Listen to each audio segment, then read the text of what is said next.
Këta janë nxënësit e kolegjit të njohur Turgut Özal. Vetëm një ditë më parë ata janë kthyer nga Shtetet e Bashkuara të Amerikës me medalje në qafë pas konkursit në Olimpiadën Ndërkombëtare të Energjisë, Mjedisit dhe Inxhinierisë, ose i njohur ndryshe iSweep. Për 5 ditë me radhë, projektet e tyre në fushën e energjisë dhe mjedisit janë përballur me projektet e 112 shteteve të tjera nga e gjithë bota. Flavia Zenelit dhe Besmira Ahmetit i është dashur pothuajse një vit punë intensivisht për të përgatitur projekte në fushën e energjetikës dhe për të arritur medaljen e argjend.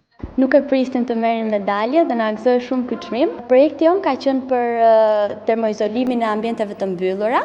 Dhe ideja jon ishte një ide e re që të shtohej në mur një shtresë pasqyrës ose e një sipërfaqe të shndrishme që ta reflektonte nxehtësinë përsëri brenda. Dhe në këtë mënyrë ne kursenim energjinë, si edhe shpëtonim edhe mjedisin duke mos pasur nevojë për përdorjen e naftës për ngrohje. Ishte një eksperiencë e paharrueshme, aty ishin konkurrent nga më shumë se 68 vende të botës dhe të gjithë shtetet e Amerikës.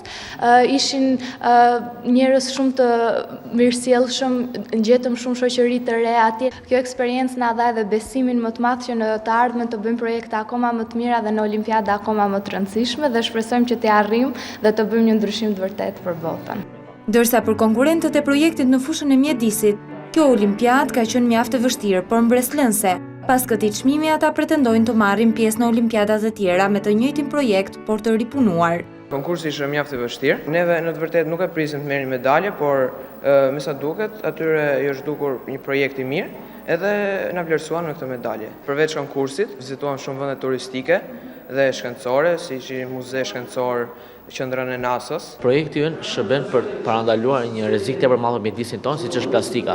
Pasi plastika po e ndot dhe po e mbyt të tërë planetin tonë. Dhe gjithashtu me që betoni është një material më përdorur apo ndërtim, ne menduam që plastikën mos ta riciklojmë sepse është tepër e shtrenjtë, por ta ripërdorim duke hedhur në beton. A do të ishte të gatshëm të shkonit në një konkurs tjetër? Po, patjetër, duke përmirësuar projektin tonë, mbase duke shtuar të dhënat, ne mund ta përmirësojmë këtë projekt. Kjo punë ka qenë e vështirë edhe për mësuesit e kolegjit, të cilët për një kohë të gjatë u është dashur të përgatisin nxënësit, të cilët do të përfaqësoheshin në këtë olimpiadë. Megjithatë, për kolegjin Turgut Özal, këto konkurse nuk janë të para tek ky lloj. Actually, preparing projects are not so easy. It takes a long time. Të përgatisësh projekte të tilla dhe për të arritur këtë rezultat është dashur një vit i tërë pune. Mësuesit e fizikës janë lodhur me këto projekte dhe si ishte e lehtë të fitoje. E rëndësishme për ne është pjesëmarrja në këtë konkurs dhe fitoria e 2 medaljeve.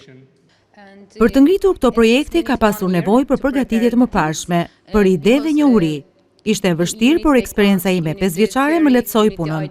E kemi përjetuar me mjaft emocion pjesëmarrje në këtë olimpiadë. Jemi lutur që të fitohen këto çmime dhe ja dolëm.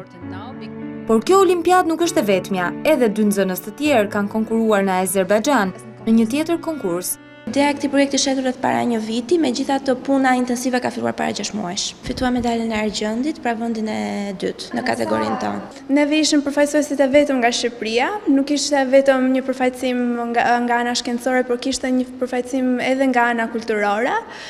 Projekti ynë ishte në kategorinë e energjisë. Përfaqësonin fizikën, titullohej "Të ruash energjinë duke përdorur forcën magnetike mbi ujin". Aktivitetet të tilla tashmë në kolegjin Turgut Özal janë kthyer në traditë. Sipas drejtorit të përgjithshëm, puna me nxënësit shqiptar është e mrekullueshme, pasi janë mjaft produktiv. Për ne kjo fitore është kënaqësi, por edhe për vetë nxënësit një mundësi më shumë. Një studim sistematik sjell çmime e trofe.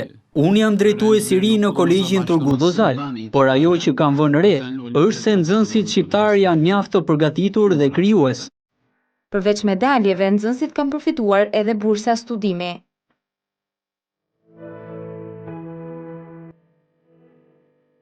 Në këtë olimpiadë morën pjesë 668 projekte.